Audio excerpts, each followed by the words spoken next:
Stefano Tuyana Maruga. I am a performance artist, writer, and cultural worker, currently working here at the Kunstencentrum Vooruit in Ghent, Belgium, and I have the great pleasure of being your host tonight. Toestanden is a series of talks where we go into discussion about the themes and issues that are keeping us up at night.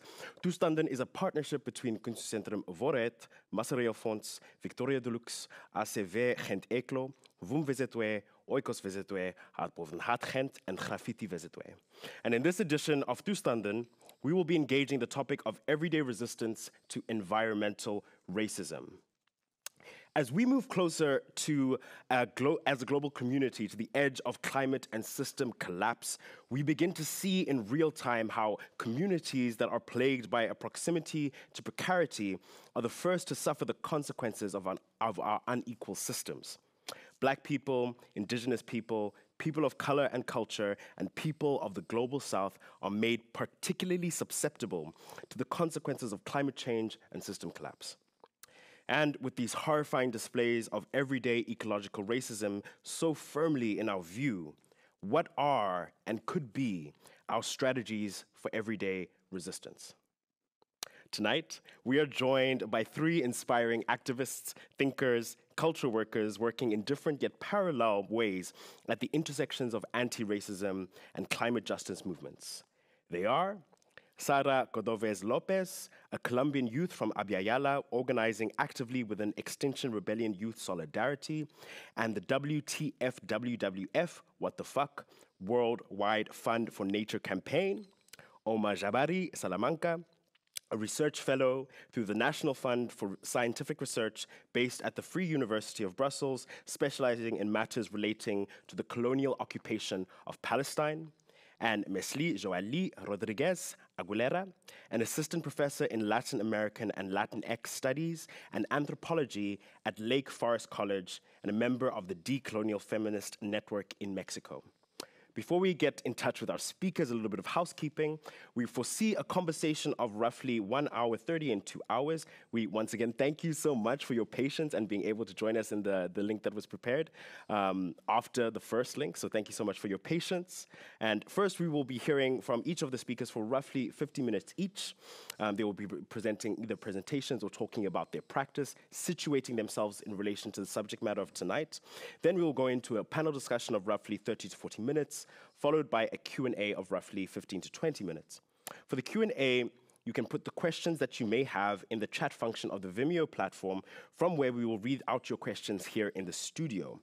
If you have a question that is directed to a specific speaker, please indicate so. Without further ado, I would like to move over to Sara Cordovez Lopez. Hi, Sarah. How are you doing tonight? Hi, good evening, everyone. It's nice to join you virtually. Thank you so much for your patience. If I understand well, there's a video that you've prepared for your presentation? Yep. Yeah, I think we can share it now. Cool, enjoy. Thank you. We are What the Fuck WWF, an environmental youth group affiliated with Extinction Rebellion.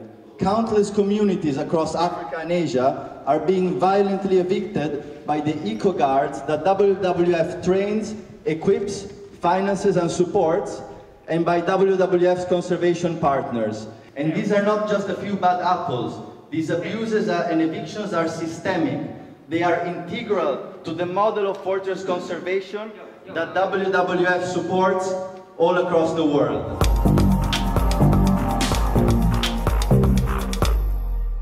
We're not going to leave. That's fine. And the hope is to create circles of dialogue where we can talk with the staff and we can understand where we're coming from, and we can build a kind of a rapport and a communication around it. Cool. Does that make sense? That makes sense, and that's a great plan. We're here to amplify Indigenous voices and let their words speak for themselves. Indigenous people, they're 5% of the population and they protect 80% of the world's biodiversity. It's their conservation methods and their knowledge that we need, and they've been doing it for generations. And WWF coming in, deciding that Western conservation is the ideal, the thing we should be doing. Even, creating connections with companies like Coca-Cola, companies like Shell, supporting work of these companies to use that land for profit. How is it possible that most of WWF's board members are corporate people rather than ecologists. There are many leaders from these communities that have tried to talk with the WWF, and the WWF did completely ignore them. And so the reason why we're here is to force the senior staff to actually talk with them and confront what's happening on the ground.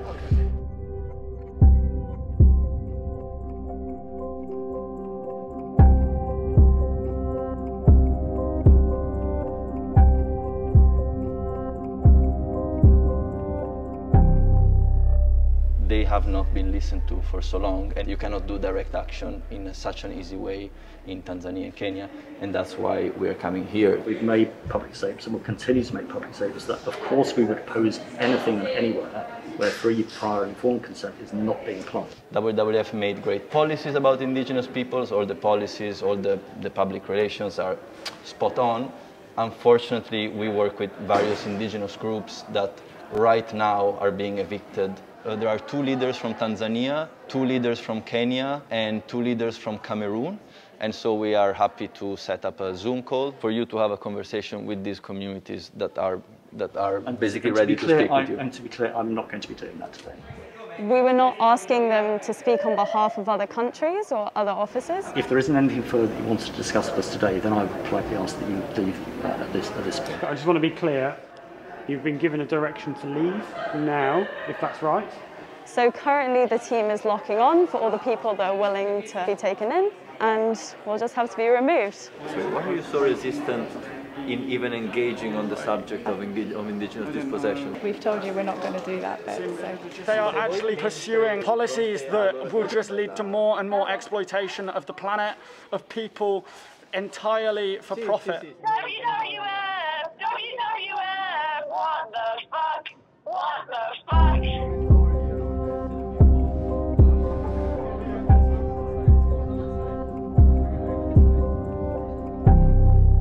WWF are basically a giant PR firm, and so the image of a number of young activists being arrested is obviously not what they want.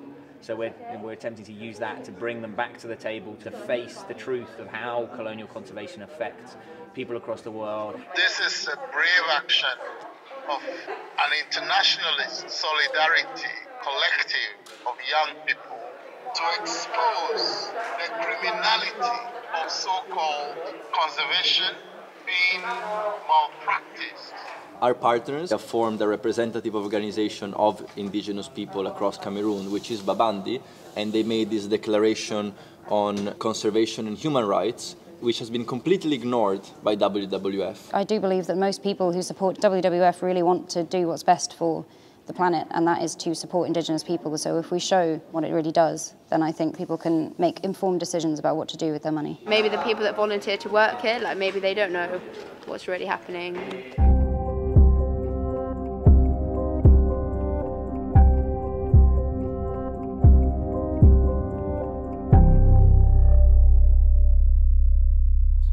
They have evacuated their building, they have run away in fear, understanding that they are complicit in the eviction and destruction of these people's homes.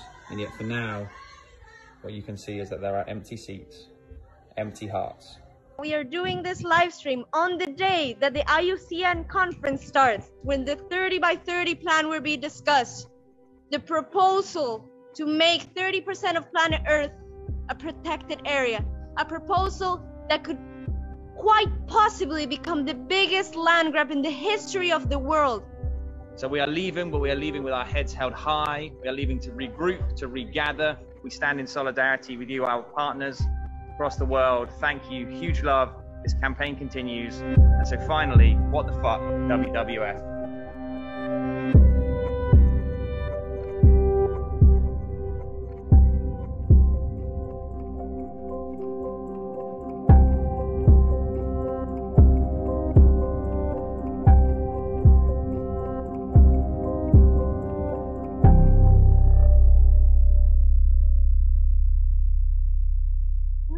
Thank you so much, Sarah, for sharing that video with us. Before you continue, it would be so lovely to hear from you where you are in the world, who you are in relation to this movement, and a little bit of what is it that we've just seen. Yeah, of course. I think there might be a presentation with some pictures as well. But yeah, so my name is Sarah Cordobes Lopez. I'm 23. I'm from Colombia, currently based in London, and I'm the external coordinator for Extinction Rebellion Youth Solidarity and co-facilitator of the What the Fuck WWF campaign alongside with Samuel Langire from the Pan-African Living Cultures Alliance, the Maasai organization that the campaign is co-created with, alongside with 4 other different organizations. And yeah, I'm here I wrote something that the whole team and the whole campaign was happy with, so I'm here to read that out and then to answer more questions basically. Yes, that would be fantastic. Please go ahead, Sarah. Thank you. So yeah, my name is Sarah. I'm 23. I only have a couple minutes, so I will speak about 3 things to tell you the story of the group that I'm representing here, Exo Solidarity, because I believe that this story speaks to the question that we are here to consider together, everyday resistance to environmental racism as it relates to international solidarity as well. I will start from the beginning and speak first about how we organize together, then I'll speak about our campaign, and finally, I'm going to be giving a name we have given to the storm that is coming, a storm that will continue to grow stronger if the environmental movement continues to ignore that environmentalism is another word for decolonization. We would not want to be perfect, and we are here to tell the challenges that we have faced and to tell you some of the things that we see from where we stand, in hopes that you'll tell us some of the things that you see from where you stand. And I start this presentation with that video as a call to action, because I assume that the audience, and if you're here, you understand that environmental racism is not an interesting angle for the climate and ecological collapse. It's not something interesting to understand it with, but rather a fact that requires action and that compels to action. So to understand how we organize as a group, we want to speak about who we are and where we come from. So we are young people from the ages of 15 to 27. There's 22 of us right now working together since October 2019. Many of us come from the land that I'm standing on right now, called Albion, so-called England. Some of us comes from lands in Abya Yala, which is the Guna name for the so-called Latin America, and for other lands in Africa, especially West Africa. We came to organize together seeking grounding in a new movement without any roots called Extinction Rebellion. And we wanted to organize around the protection of Mother Earth through decoloniality and solidarity. All of us were born in cities and colonized territories, and we knew our minds were colonized too because we had been to the schools that would make us into good capitalists. So we asked ourselves, what is our role as youth? What is it that we can do? And through consulting with eldership, especially reparationist elders from the Stop the Maangamisi, which are Genocide Ecocide Campaign and XR Internationalist Solidarity Network, we found out that we were not going to find the answers in movements from the global north. We were going to have to go and enter into accountable relationships to communities of resistance, indigenous and peasant communities, and to do the opposite of what NGOs do. We were going to ask for guidance so that we can act alongside them strategically. This is how our campaign came to be. But before speaking about the campaign itself, I'd like to talk about the internal processes too. That is part of the daily, the daily aspect of the question, because the internal processes and the outward campaigns and actions that we do cannot be unlinked if environmentalism is truly going to contribute something to the struggle against racial imperial capitalism that is led by the anti-racist and decolonial struggle. So as I said, we knew our minds were colonized and full of capitalism, and we began to organize. We found that our hearts were actually also filled with whiteness and patriarchy as well. We found out that we could really hurt each other and treat each other badly and judge each other to feel superior. We found that the more we tried to just work, we made each other into objects. So that's how we started doing learning circles every 2 weeks. We've been doing them for 2 years now. And we have learning circles around white supremacy, colonialism, capitalist, patriarchy, and intellectualism. And we also engage in other unlearning spaces set up by Pan-African eldership here in the UK, especially the Racial Justice Network. We discuss those things, not to show each other that we know about them, but so that we can talk about how those things exist inside of our organizing day to day. In this sense, for us, everyday resistance to environmental racism is a practice. It requires skills of deep listening to be able to undercut white saviorism It requires strong boundaries to mitigate white fragility, and it requires tender commitment to regaining humanity by actively engaging dismantling white supremacy in our own spaces, while acting to undermine it in the world as well through direct action. And now I'll speak about the campaign. As I said, we started talking with leaders from communities in Africa, in East Africa specifically, and a lot of what they told us was about the way that conservation projects supported by the back governments dispossess them. They leave the door open for corporations and then torture and murder community members for trying to enter their own ancestral territories. So fortress conservation was simply just a continuation of that colonial process of land theft, eroding the self-determination of communities worldwide. And as such, it was one of the most violent examples of environmental racism. It was violence and militarization in the name of nature. We did co-learning with the communities, and we found out that the current way of conservation was created by white imperialist colonizers in Turtle Island as a way to dispossess indigenous people of their lands, to murder animals for pleasure and take ownership of the earth for the benefit of racial capitalism. By coming into relationship with those communities of resistance and through people's assemblies specifically, we found that challenging the criminal conservation organizations was also going to challenge people in these geographies, Europe, who profit from the looting of capitalism to rethink how we understand nature and our complicity in the violence against the majority of the world. So this is how the What the Fuck WWF campaign was born. It is a campaign that is led in solidarity between, as I said, the Pan-African Living Cultures Alliance based in Tanzania. They are the Maasai people, Babandi and Okani, who represent the Baka people in Cameroon, and the Sengwer representatives of the Sengwer People's Program in Kenya, as well as the Comisión Guarani Virupa in southeastern Brazil. And this is all done alongside youth environmental activists here in the UK.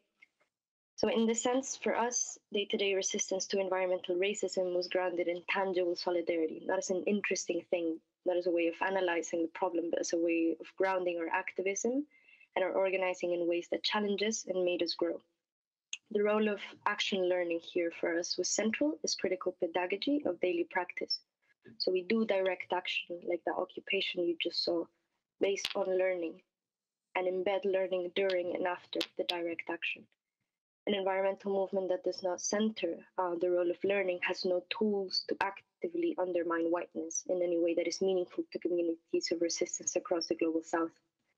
Our learning has also taken us to understand that the violence of capitalism and the mechanisms of land dispossession have everything to do with the capitalist violence against the English working classes and the colonial process against Kimbro, Alba, and Ere, the territories that are so-called Wales, Scotland, and Ireland. So we see that the enclosure movement and the fierce persistent resistance that it faced in these territories, alongside the continued resistance of colonized peoples in these islands at the dawn of industrial capitalism and the expansion of the English Empire, all of those historical moments are in our sights now, as we seek to articulate decolonization in ways that are meaningful locally with global relevance, especially as it relates to the land struggle. So basically, part of our analysis, this is the last aspect that I'm going to talk about, we set our goals on challenging environmentalism and its most liberal appearance of climate activism and calling it eco-fascist. We define ecofascism not as an exercise of logic, but as a praxis to be able to identify it and resist it in the day-to-day organizing of, for example, a movement like Extinction Rebellion. In our analysis, ecofascism is rooted in white supremacist and colonial ideologies, which result in violence enacted in the name of nature, a violence which disproportionately impacts our siblings across the world, and our siblings racialized here. So now what we're seeing is clear. The very same system which has destroyed nature will now use the argument that the protection of nature to mitigate climate change and species extinction is best done by the elites for the elites, to the dispossession of billions of people. Through carbon markets and so-called nature-based solutions, this dispossession will be the largest land grab in the history of humanity and will force billions into cities that cannot adapt to the effects of the collapse of the food system brought on by system collapse. Those impacts are already disproportionately impacting racialized peoples, and as such, it is understood that the climate crisis is a racist crisis. However, if climate and environmentalism activism do not center the work of repair and decolonization, it will simply reproduce these violences. Said simply, we analyze that ecofascism will be the exit strategy of capitalism, a Noah's Ark built on continued exploitation, dispossession, and genocide. Centering anti-racist organizing and environmentalism is the imperative that will tear that ark and halt the flood. Right now, we are articulating ourselves as youth, as Affinity Youth Network, alongside Global Majority Versus campaign, where 3 diaspora youth from Ghana, Trinidad, and Mexico are taking the UK government to court over the disproportionate impacts of the UK government's inability to address climate change.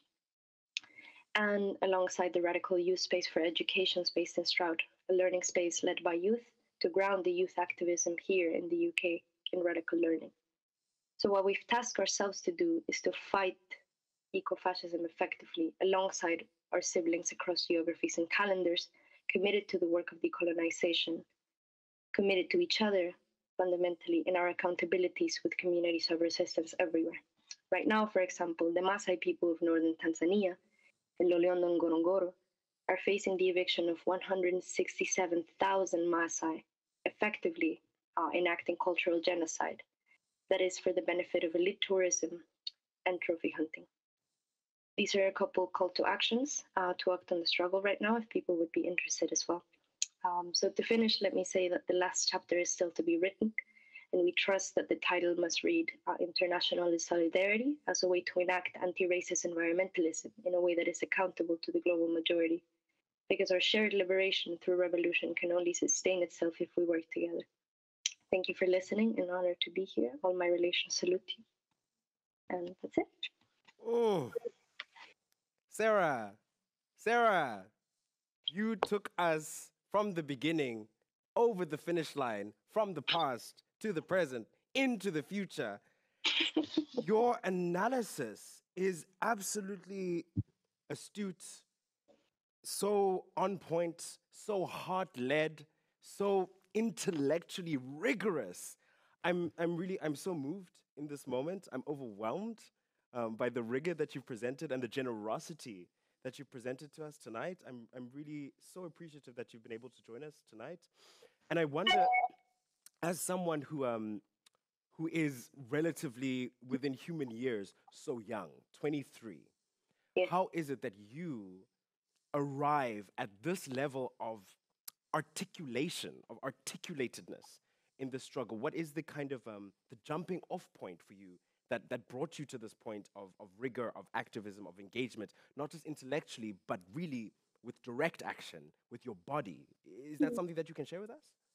Yeah, of course. And I mean, the funny thing about taking these sort of speaking opportunities as external coordinator and as a spokesperson is that, yeah, I only get to be a scribe for the work that we do in a lot of ways. Like it really, like all of the analysis, for example, it really isn't about me at all. Like that is over hundreds of conversations that different parts of Extra Youth Solidarity have had with different types of eldership here in the UK, for example, but also in the conversations with the partner organizations that we work with.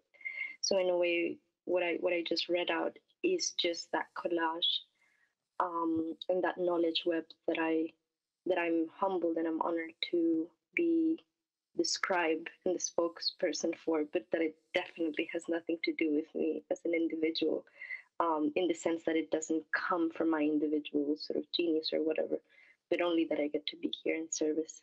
So thank you for saying that. It really is truly a collective effort and thousands of hours and emotional labor that have gone into that type of analysis. So yeah, it's really cool to be here, and thank you for having me again. I think at a personal level, to me, it really does just come from the experience of diaspora, personally, just getting to the UK when I was 18, and sort of how different the environmental movement in the UK was to sort of back home, because obviously, like back home, the environmental movement is about indigenous rights. It is about repair. It is about decolonization. It is about self-determination, and it is about autonomy.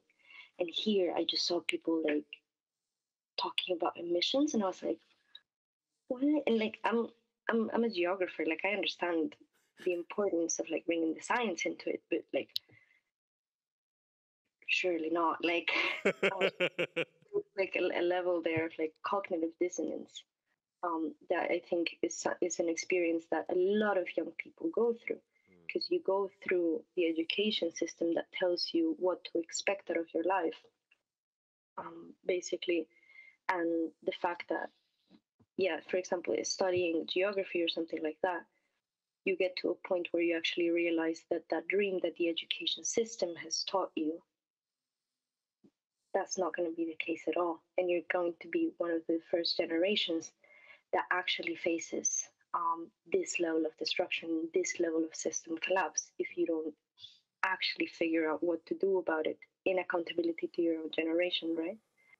But yeah, I think it's really difficult as a young person nowadays to just actively not do stuff. Yes.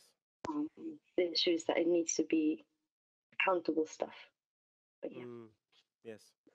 No, thank you for reminding us that this is a collective effort. Thank you for reminding us that the cost of the decisions that have been made and the lives that have been lived and the systems that have been built by previous generations fall on the current generation's shoulders, that there is an immediacy to act, which the generations before you do not feel and will not tangibly experience. Thank you for that present reminder. I'm so appreciative that you've been able to join us here. Good to be here. In the studio with us tonight, Joali? In terms of time. Okay, fantastic. Thank you. So I've just been informed that the next speaker is Joali Rodriguez Aguilera. Joali, are you with us? Can you hear me? Can you see me? Yes, I hear you. I'm here. There's your lovely face. Thank you. Thank you. Where are you calling in from tonight or this morning or this afternoon, Joali? This afternoon, I'm calling from the traditional homelands Potawatomi, Ojibwe, Odawa, also known as Chicago, in the U.S., in what is called the U.S. or Turtle Island. Thank you. And in your own words, Joali, how would you introduce yourself? Well, I'm a professor. I'm an assistant professor in Latin American and Latino Studies and Anthropology at Lake Forest College. I was born and raised in Mexico. I've been working around subjects of environmental racism, colonialism, and decolonial feminism in Latin America. And I'm interested in the intersections of settler colonialism and racism, specifically in the context of Latin America, because I think that usually in Latin America, we don't speak how racism works in this region. Thank you, Joali. If I understand well, you've also prepared a presentation tonight to share with us? Yes. Please, take it away. Okay, so I will share photos of the place where I was doing a work where I want to share how environmental racism, that we know is a term that was born in the U.S., coined by the sociologist and also social justice and environmental activist Robert Butler, an African-American man who was also trying to analyze how toxicity, pollution, and environmental issues affect directly to Black population in the U.S. But how can we translate this to Latin America? How can we start talking about racism in Latin America, in the context of Latin America? As Sarah said, in Latin America, also known by the Kuna people from Panama, Abya Yala, there's a lot of racism, anti-Black, anti-Indigenous racism, but usually in the local debates theoretically, but also in terms of activism, we don't talk about how racism and land dispossession are intertwined, correlated always since colonization up until now. So the work that I was doing, and I've been doing since 2014, is in a region in the Pacific coast. If you go to the first image, just to give the before image, if you can go one back, please. So in Mexico, just to give like a geographical location, I'm working on the southeast region. And if you see here in this map, here is the southeast, this is the state of Oaxaca. also known because there's the majority of Black population in Mexico, Afro-Mexican population, but also indigenous, Mixteco, Chatinos, and many other hundreds of indigenous populations in this state. So if we can go to the next slide. So within the state, that is the Pacific Ocean, there's a body of lagoons and a body of waters that are all connected. And within this, in this map, we can see a lot of Afro-indigenous communities. All these Afro-indigenous communities are connected from the lagoons where you see here El Venado. And if you see here a canal, the canal connects basically the lagoons, that is a body of water, to the Pacific Ocean. If we go next. However, since the early 2000s, the Mexican government, in naming what we usually, or the government and modernity as a process also of settler colonialism calls development, was trying to build a touristic bay in the area. And here we can also do a complex reading of what is tourism and for whom, and if tourism can also become a source of dispossession and colonialism, how nature becomes commodified, and how nature becomes also like this colonial fantasy of wilderness, and however Black and indigenous local people are living the effects. So the government built these concrete rocks that you see here because they wanted to build a touristic bay area in between the Pacific Ocean and the lagoons. If we go to the next slide, please. Yeah, so you can see here, and what happened is basically these concrete cubes that we see here, instead of creating a bay, as the government said, created a disconnection permanently from the lagoons from the ocean. One thing that I want to know, that I want to say here and acknowledge about colonization is how epistemological violence always happens, and epistemological racism in the sense of not listening to Black and indigenous people in their lands. When the government was building this, local fishermen, fisherwomen talked to the engineers building this and said, please don't build it here because we know as people who have lived here and is their ancestral land that if you build this here, this is going to have horrible effects. And the people from the government, the engineers said, you don't know anything because we are the ones who have university titles in engineering. So here we see how it is reproduced coloniality of knowledge, but also coloniality and racism, epistemological racism. What is the knowledge that is valued? What is development? And who are we listening to when we are doing these environmental policies? The next one, please. So what we see here is now, if you see here, this image is the color of the lagoons. This is a picture I took a couple of years ago. The water is green. This is not normal. So we're here facing an ecocide of a body of water of an ancestral Afro-Indigenous territory because of multiple factors. As I said, the build of these concrete cubes that connected the ocean to the lagoon, but now the lagoon is a disconnected body of water. Also pesticides that are used in agriculture in the region. So all these pesticides go to the lagoon, creating a lot of toxicity. So as one scholar, Max Liboron, said, pollution is also a form of colonialism. And I want to put emphasis on that, how pollution, how toxicity is also just legacies of colonialism and racism in relation to the space and in relation to who is the people that is affected by these political decisions and ecological decisions. The next one, please. So this is a horrible image. Another factor that is happening with this lagoon is basically a transnational lime oil factory that is actually a US-based owner lime oil factory that is located very close to the lagoons. They are throwing all this waste. This is basically all the waste of the fabric of the factory, and through these canals, it goes straight to the lagoons. So here we see again this relationship in between environmental racism and complicitness with the Mexican government, but also with capitalism. And then we can see how these three, if we could say that the triad of oppression, capitalism, colonialism, and racism when they are intertwined, they create these conditions of poverty, of oppression, and of basically dispossession. The next one, please. So something horrible that happened in 2017, there was Mexico is a big region of earthquakes. And in 2017, there was a 7.1 scale Richter earthquake in the region.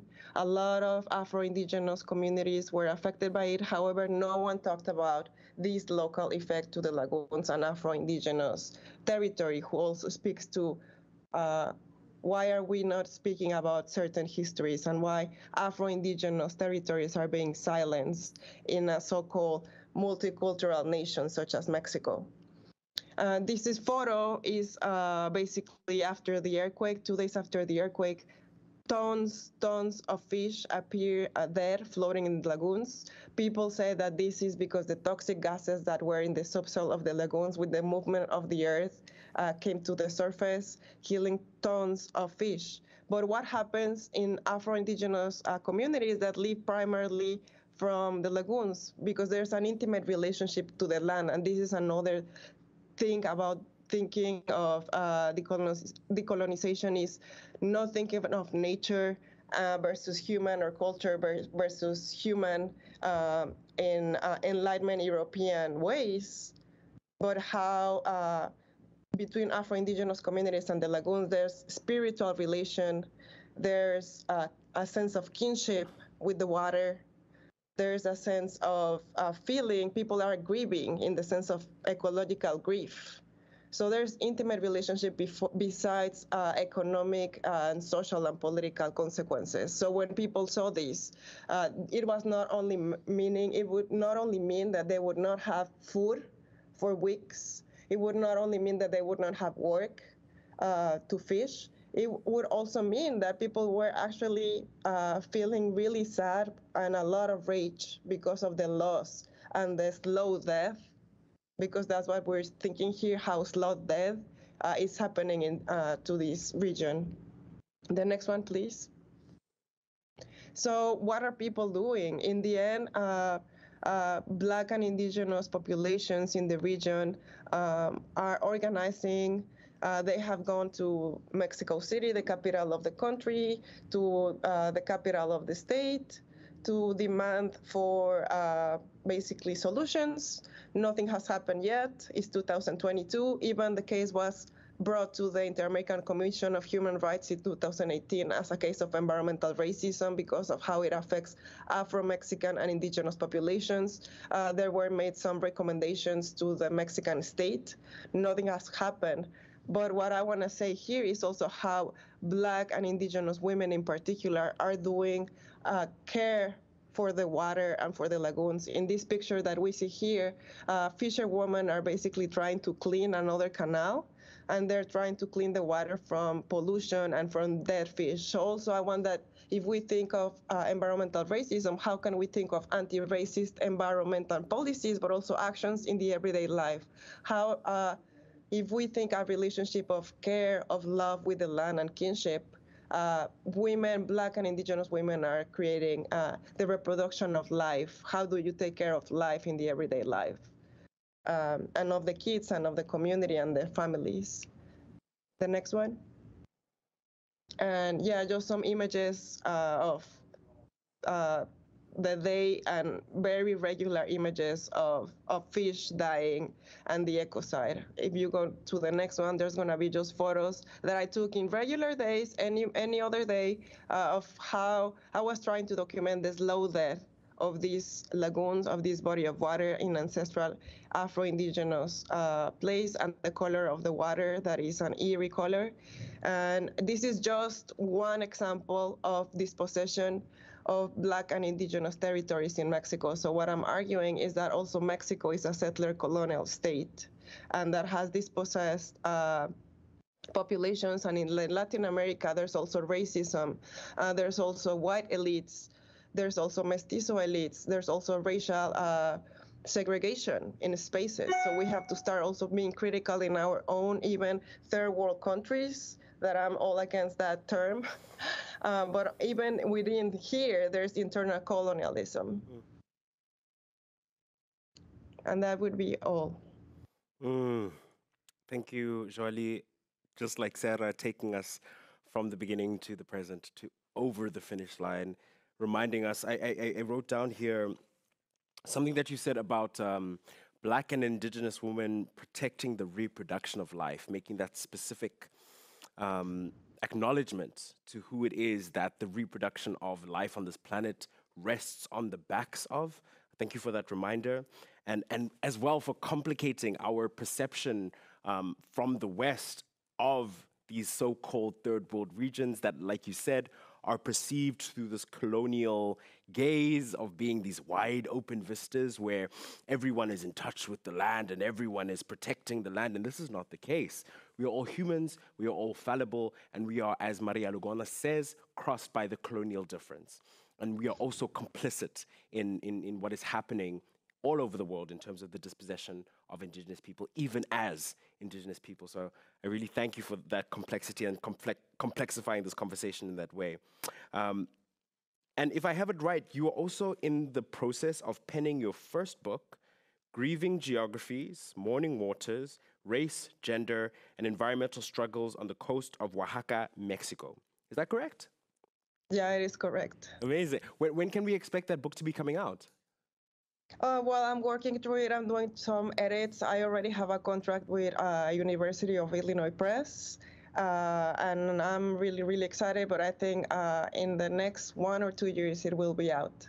Fantastic. I think we're all looking forward to that. And as I understand, you also have a class that you need to teach within the next 30 or 45 minutes. So if at any point you need to duck out, please feel no type of way of needing to do so. Thank you so much for your generosity and what you've offered so far. And if we hear from you, we hear from you, but we know that if you need to duck out, please do so without any second thoughts.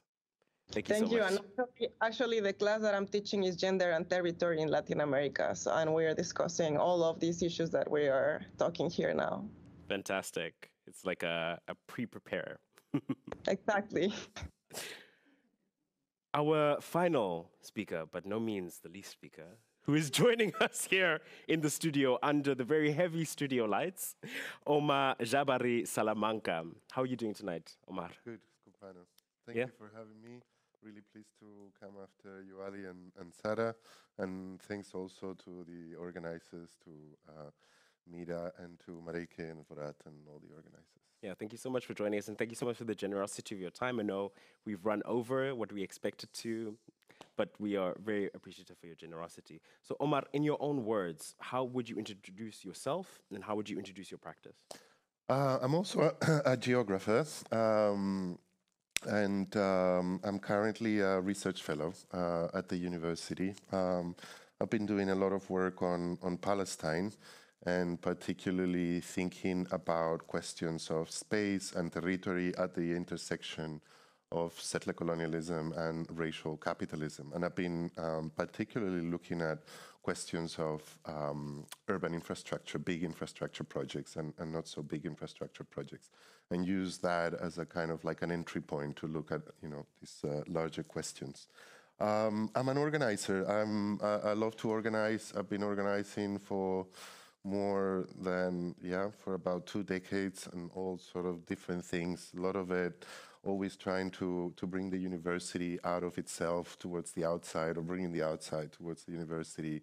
And during the last decade here in Belgium, I've also been engaged with an arts and film festival, which we've discussed about, which tries to use culture and the culture sphere as a way to gather people to discuss around questions that have to do with Palestine and beyond. So that would be... Yes, very good. Thank you so much. And you say that you're focusing in your research on issues relating to Palestine. I'm quite interested, where does this interest come from for you personally to follow this up until a kind of postgraduate level? So I actually was born in Spain. Yes. My mom is Spanish and my father is Palestinian, although sometimes my mom is more Palestinian than my father. And yeah, I was just grew up like in Spain without having much of a Palestinian community around me, but always having hints dropped at me from who I was and, family going from time to Palestine and visit. And there was a time where, that kind of curiosity became much more intense and decided to go and move to Palestine to live for a while until I was kicked out. And I decided to keep on coming back. And Yeah. And I mean, in the contemporary situation, in the contemporary moment, Palestine is a place that we often return to with our kind of global lens, with what is happening there in terms of the Israeli colonial occupation. I wonder for you, how do these themes of anti-racism, colonization, ecological crisis, how do they kind of coalesce in the example of Palestine and the Israeli occupation?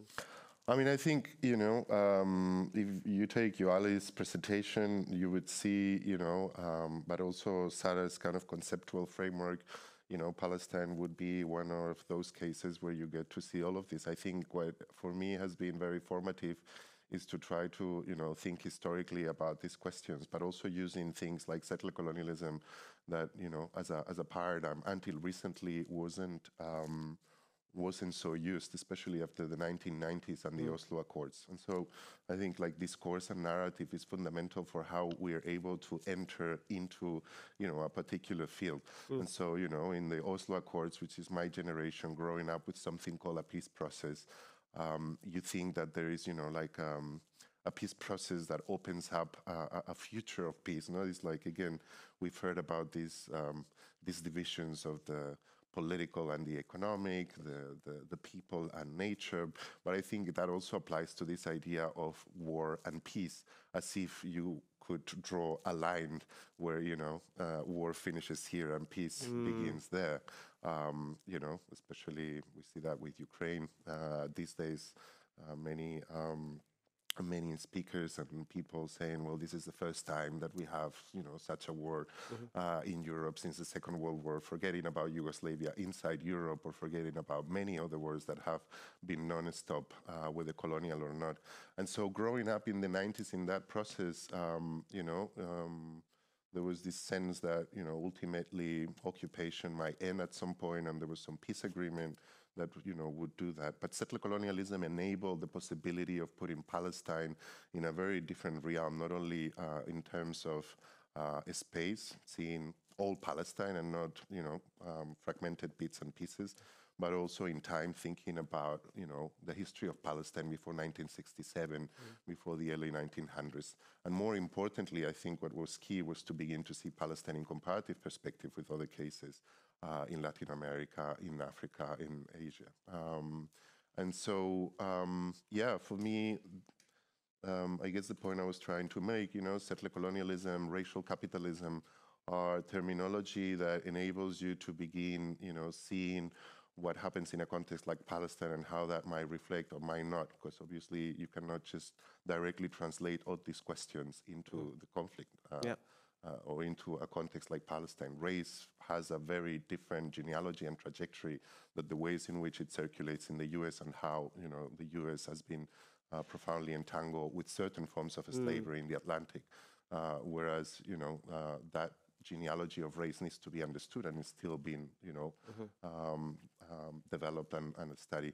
In Palestine, what you see, if you look at a place where Zionism described a place which was empty and barren and desertic, and it was this idea of we're going to make the desert bloom. And you look at that long history, it is kind of ironic that, that the turning the desert into something bloom has completely destroyed many of the existing ecologies for Palestinian communities, whether this is in terms of not seizing lands, Palestinian lands, but also Palestinian resources such as water or stones, quarries, everything actually you can imagine. And that has had like a massive impact on communities. But perhaps to think more like contemporarily, I've been working a little bit with the Gaza Strip, and I think that's one of the most paradigmatic cases of how we see the ways in which settler colonialism is not only, invested in making people disappear, the logic of elimination or this genocidal logic that's not necessarily manifest in, killing people, but making people vulnerable. And so it's not settler colonialism only about bodies, but about the environment and weakening those linkages and that bond between land and people, right? And so toxicity, as Yoali was mentioning, is something that, today in the Gaza Strip is very clear. And that happens as a result of many different policies, from destroying an electricity power plant that has had massive cascade consequences on different sectors like sewage, like treating sewage that gets thrown into the sea directly, creating pollution in the sea and making the livelihoods of fishermen and fishermen families disabled, but also making water completely undrinkable. Yes. You might have heard that more than 95% of water in Gaza is not drinkable, which means that communities need to pay for water that it's either desalinated and that puts a heavy burden on communities. And this toxicity also comes through airplanes of Israelis throwing herbicides into the periphery of the Gaza Strip in order to erase any kind of form of nature, which the Israelis would argue is in order to have clarity and visibility for the military technology on the other side of the border, but which obviously had profound consequences for food sovereignty and food provision and for people living out of the lands still. And for offering food into families. So Gaza Strip is just one of many different contexts where you see this logic of trying to, make people and communities vulnerable by, bringing in toxic waste into the West Bank. That's also one of the big things that happens in the West Bank. A lot of the electronic e-waste from the state of Israel gets dumped in the south of Hebron. A lot of nuclear waste has also been documented as being dug under Palestinian lands. I mean, these two territories that you're speaking about, the Gaza Strip and the West Bank, for those who are not familiar with the kind of territorial politics of Israel-Palestine, can you take apart Gaza and the West Bank for those who might not know exactly what those mean in terms of geography and in terms of territory? Yeah, usually as a geographer, I use a bunch of maps, but this time with this setup, it was more difficult to have a presentation. But yeah, I mean, essentially, I wouldn't separate the West Bank and Gaza, but I mean, Gaza would be in the southeasternmost tip of Palestine by the Mediterranean. It's a kind of like a 40-kilometer long strip around, land strip around the Mediterranean, very narrow, very high density. The West Bank is on the central area of Palestine. It's on the hills. It's a very hilly area, beautiful with, with olive trees and a lot of agriculture and a lot of communities. Which are quite ancient and very much connected historically to Jerusalem, which was kind of like the capital of the area. But then again, when we talk about Palestine, those are only two pieces of the puzzle. Palestine extends from the river to the sea, from the north to the south. And again, just to talk about another case where the question of environment and ecology and settler colonialism is at full force is in the area of the Nakab, the so-called Negev desert. Again, these are sheep herding communities. These are farmer communities which require enormous amount of land for herding with the sheep.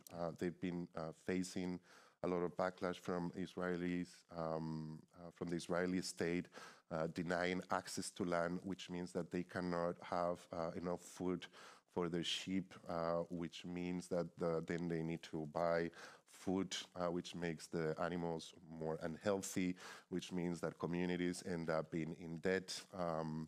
These communities in the Nakab, as well as many communities in Hebron, in the West Bank, or along the Jordan Valley, many of those communities are denied access to infrastructure. They are literally forbidden from developing infrastructure, whether it's water, electricity, or sanitation. And this is not because of a lack of financial means, It is not because there is no know-how or no technology or because people don't want these technologies. This infrastructure is literally because Israel is using that as a strategy to displace people, to force them to leave voluntarily. If that doesn't work, they come with their bulldozers, they destroyed. That said, Palestinian communities continue to build in these lands. Yeah. They develop their electric grid, they develop their water grids, use natural resources that they have used for generations. Yeah. Israel comes, destroy them, and it's kind of like a bit of back and forth. Yeah, and I mean, this is essentially the kind of the tangibility of this terminology that's been used quite a lot tonight of settler colonialism, racial capitalism, these mechanisms of the Israeli state of undermining the kind of livelihood, the ability to reproduce, the ability to literally live, the ability to access water. So these are quite like tangible examples of this terminology. And would you agree with that? That these are? Yeah, no, and I think for me, what has always been really interesting in looking at infrastructure is a way of like grounding, this stuff like abstract, like settler colonialism, which per definition insists that that is something that is a structure and not an event, right? So that we are able to think about this in the long historical term, not as something that happens at some particular point. I mean, when you in teaching very often, or not teaching, just like for many people, the idea of colonialism is something that remains for the history books, right? Whereas settler colonialism, for instance, emphasizes the fact that this is an ongoing process, is very much alive. Can you take that apart a little bit? In what way does it indicate that this is still an ongoing process? Yeah.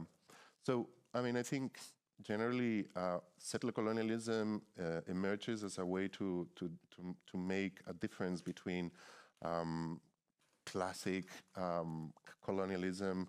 So say, for instance, to give an example, Belgians in the Congo would be engaged in a sort of like form of colonialism, of extraction, as it were. I mean, many of these things overlap, whereas settler colonialism is those cases where communities go to stay. And in staying, they want to replace the community, to take over their land, their resources. So they don't need those indigenous communities. Preferably, they want those communities to live. So the United States will be a case.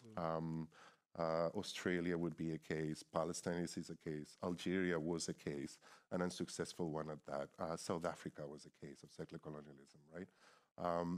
And so Palestine and, these projects for me are very useful in order to see what does it mean, to say that settler colonialism is premised on a logic of elimination. What is the logic of elimination? How do we see that? And then, when you begin to see communities, like I was saying, in the southern Hebron Hills, in the Jordan Valley, or in the Nakab, what you see is that what Israel wants to take those lands and get rid of the people is not necessarily about exterminating all those people, even though many people die on a weekly basis because of resisting their dispossession, right? But the logic of elimination also manifests in not making these essential infrastructures of social reproduction, available. You need water to biologically reproduce. Yes. If you don't have those infrastructures, social reproduction becomes a very much, and difficult endeavor, which without those infrastructures ends up, on the backs of women, all that hard labor, of women becoming infrastructures themselves to replace, those unavailable services. But this idea of not making infrastructures available is clearly one in which you want to see those people depart from those lands so that Israelis can, build their settlements. Conservation areas is also a big thing in Palestine. Yeah. Large tracts of land being put behind fences or, behind protection, Israeli protection. Israelis have been, developing all sort of settler colonialism and evil is quite creative at what they do at dispossessing indigenous communities. And so you have from in the 50s, banning black goats, which is like the native goats for, many of these sheep herding communities, to develop paramilitary patrols in the 70s, green patrols, in order to, try to chase out all these communities from their lands. Yeah. To, what I was talking about in terms of making these infrastructures disabled. Yeah. There's a long history of that.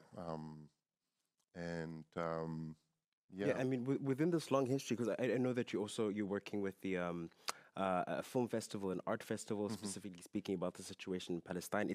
It's such a complex situation. It's such an ongoing historical situation. Can you speak a little bit about this film festival, and is this kind of a vehicle for making this long history, this complex history, more accessible to a general public? I wouldn't say it's a complex history, to be honest. Okay. You know, like I wouldn't say apartheid South Africa was complex. It was quite easy to understand the logic at play. And I think I'm saying this because I think very often people tend to use, you know, that as a way to not engage or justify that it's more complex than it is in order to take a position that is like a position of neutrality. But also to say, and I'll get back to your point, but to your question, but also to say that Palestine is no exception. And I think things like racial capitalism, environmental racism, settler colonialism, many of these terminologies are very productive in order for many of us to see that, you know, the phenomena that we see in our communities, in our context, you know, are also happening in other places. But yeah, no, the festival was a way of using the power of culture, which I always thought, you know, was very meaningful, as a way to engage differently. You know, in university, text is the hegemonic way of thinking, reading, talking, discussing. I always thought that there is much more to it. And so, you know, for me, film, a film that one day I would do myself, but, you know, bringing in film is also something that brings in a different medium with an entire different sense to it. And so, you know, it was always a way. And we would do films, we would do music, we would do debates. It was a large team, many people from here, from Ghent, from Brussels. And, you know, little by little, what ended up happening is that we were doing a festival on Palestine, and some of us got a bit, you know, wanting to do more and not to put boxes, no?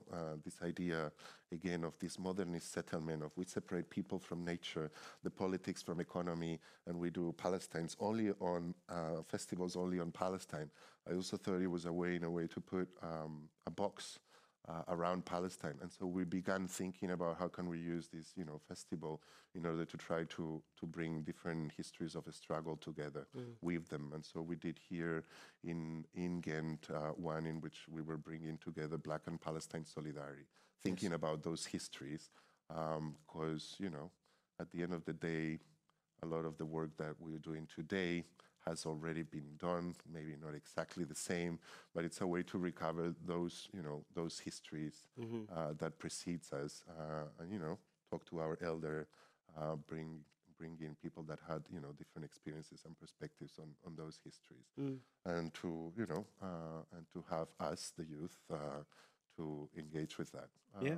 And I'm speaking about like archiving these kinds of these legacies, these histories, and as well as archiving the present. If I understand well, you're also in the process of writing a book yourself that will be published by Verso Books. Can you speak a little bit about that? So the book is going to be a bit this more on the infrastructure side of things.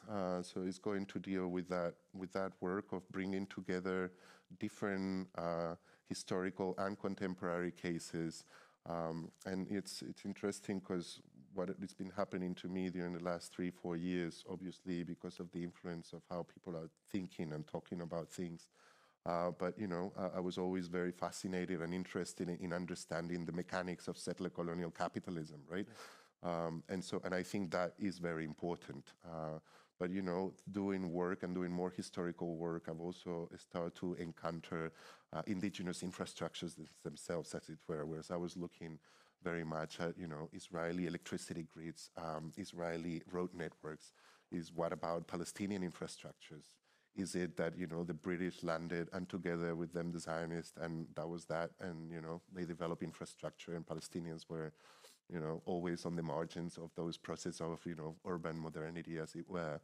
And so, you know, a lot of it is trying to rethink all that old project in trying to center Palestinian-owned infrastructures and, you know, how Palestinians have been, you know, in a way put to the side, or how certain histories that have been very important for Palestinians asserting sovereignty through these infrastructure projects like a case in Jerusalem, have been completely neglected. And so Palestinians, like many other indigenous communities, are always placed out of history and always passive receivers of, violent mechanisms of empire, colonialism, and capitalism.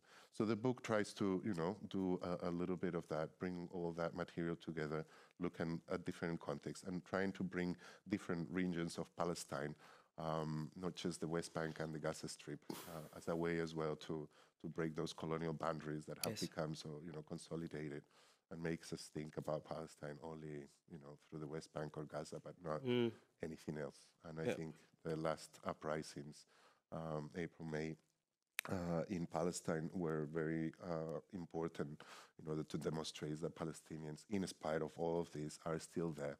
And creating those connections and developing those connections with other communities in different areas of Palestine. No, thank you so much, Omar, for really indicating to us or clarifying for us the ways in which, in a very tactile way, in a very tangible, everyday way, in terms of water, in terms of the right or the lack of the right to reproduction, the Palestinian occupation or the occupation of Israel in Palestine creates or exemplifies for us this intersection of racism, colonialism, and ecological racism within the Palestinian context. I don't think that is often a conversation that we're actually having. I think we have it on a level of identity. I think we have it at a level on the history of colonization, but the way in which the land is used to facilitate the disenfranchisement of the indigenous Palestinian people, somehow that particular lens is not something that is in our purview, at least in the public discourse. So I'm really appreciative of the way that you've been able to illuminate that for us tonight.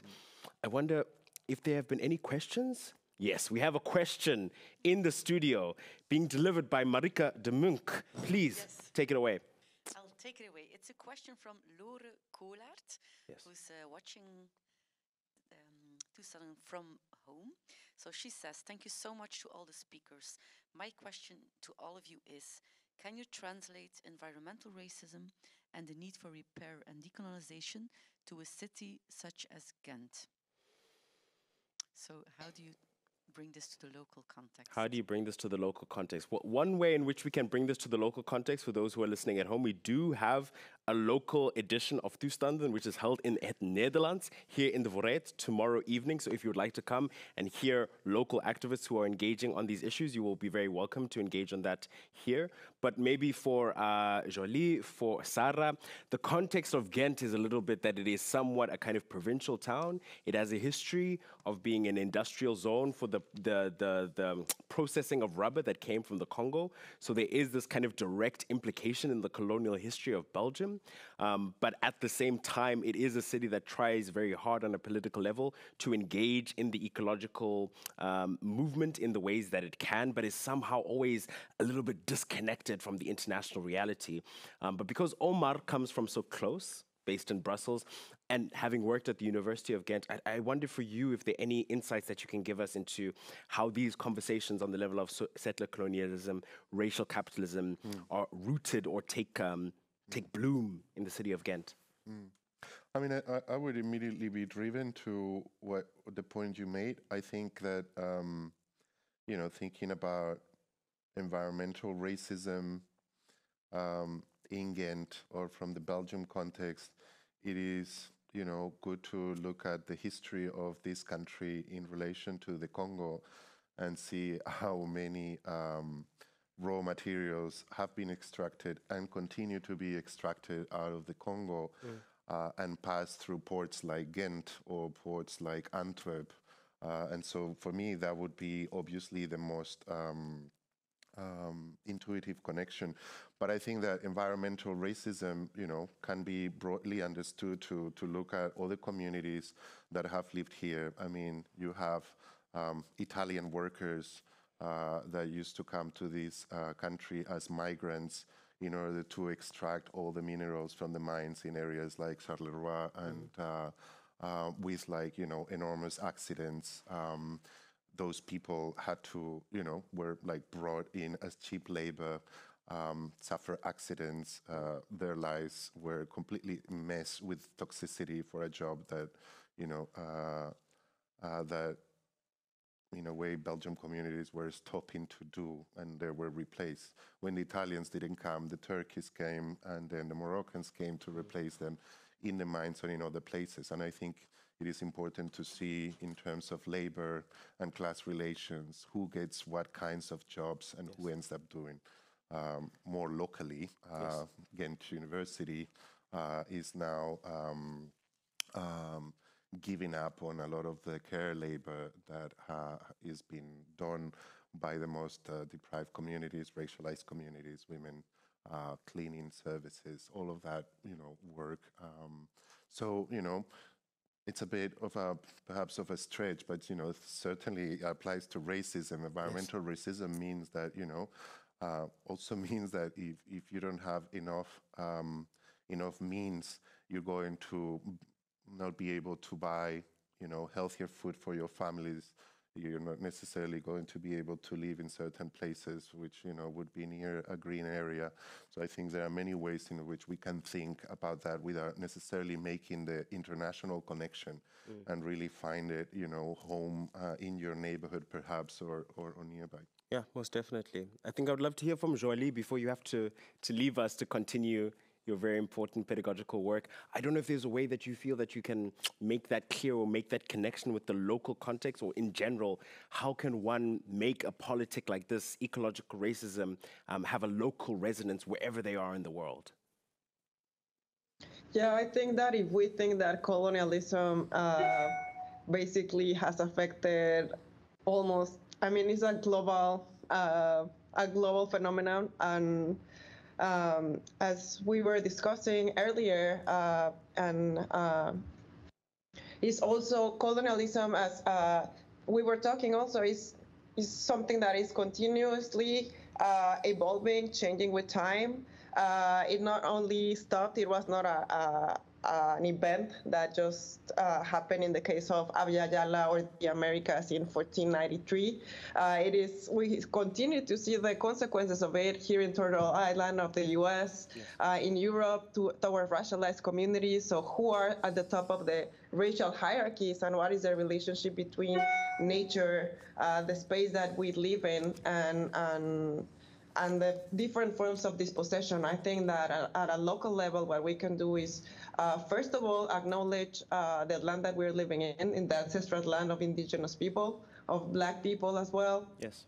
Of Afro-Indigenous people. I think that is one thing. I think that we have to center those voices as well. I think one thing that is central and urgent is that we not only read Black and Indigenous authors, and that we don't only listen to Black and Indigenous authors and racialized communities about what is happening, but also centering their voices. I think that epistemological violence, also from the university as a colonial institution, is that usually you read white authors, but you don't actually read the people that are struggling with this, or you don't listen to them. I think we also have to think of other media.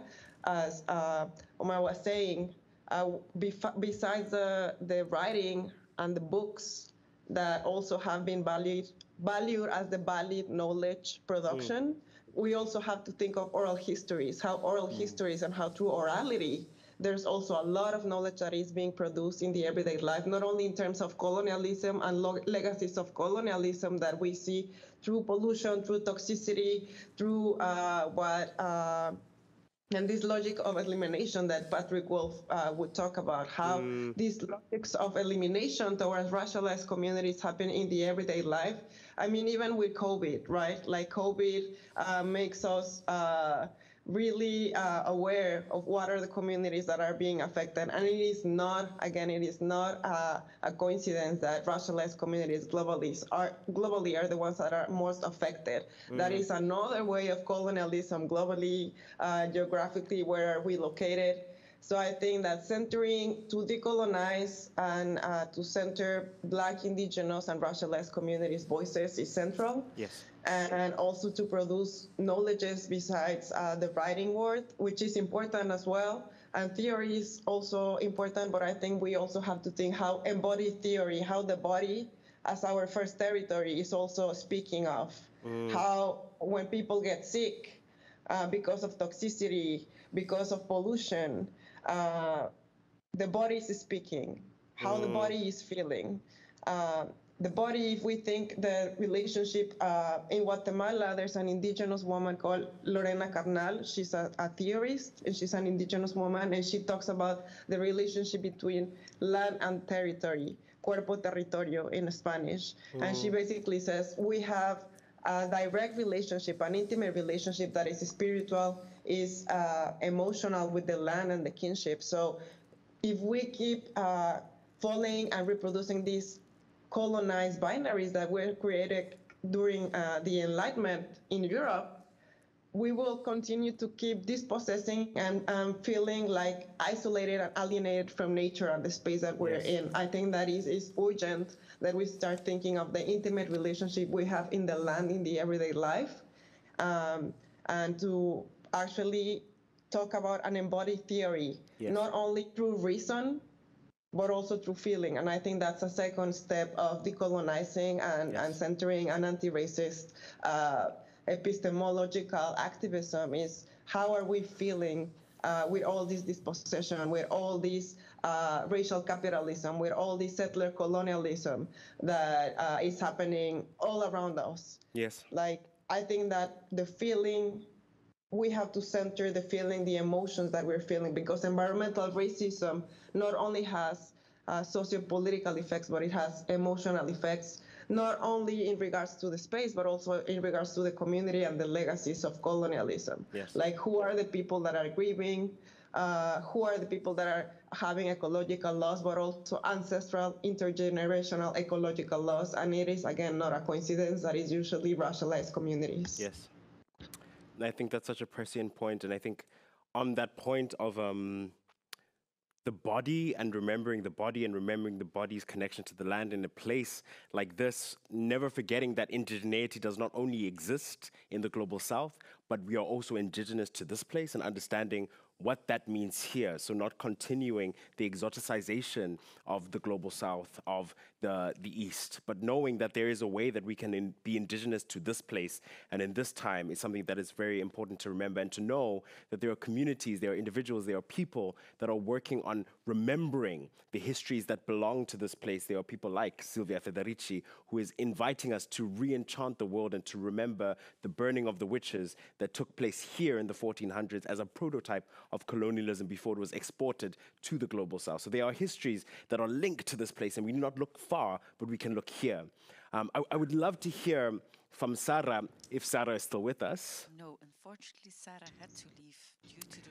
Sarah had to leave, and that is perfectly okay, because we do what we can with what we have available to us, and we are very fortunate to have the generosity of the people that have been able to stay with us up until this point.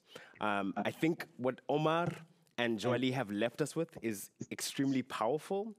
So on that point, with the point of remembering how important it is to be connected to the spirits of place, knowing that there are not only indigenous histories of resistance, but that we must also find our own indigenous histories of resistance in the places that we are bounded to, knowing that the people, the places that built Europe, that built Belgium are in the global south, that we extracted resources not only from the Congo, but as Omar shared with us, we extracted the human labor from the Italians, from the Moroccans, that we are connected to this place, to those places, but also to this place, finding ways in which we can develop our own understanding of what it means to be indigenous to place here, and not only looking outwards as to models of what indigeneity looks like.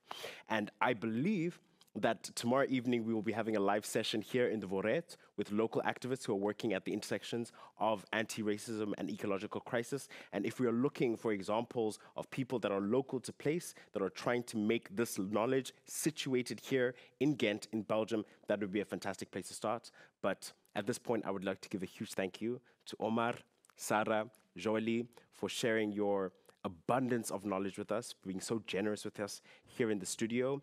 And to everyone who has joined us online, Vimeo tonight, thank you so much for joining us here. And you will be able to find us tomorrow evening here live in the Voret. From me, Kopano Tiana Maruja, and the Voret, I wish you all a fantastic night.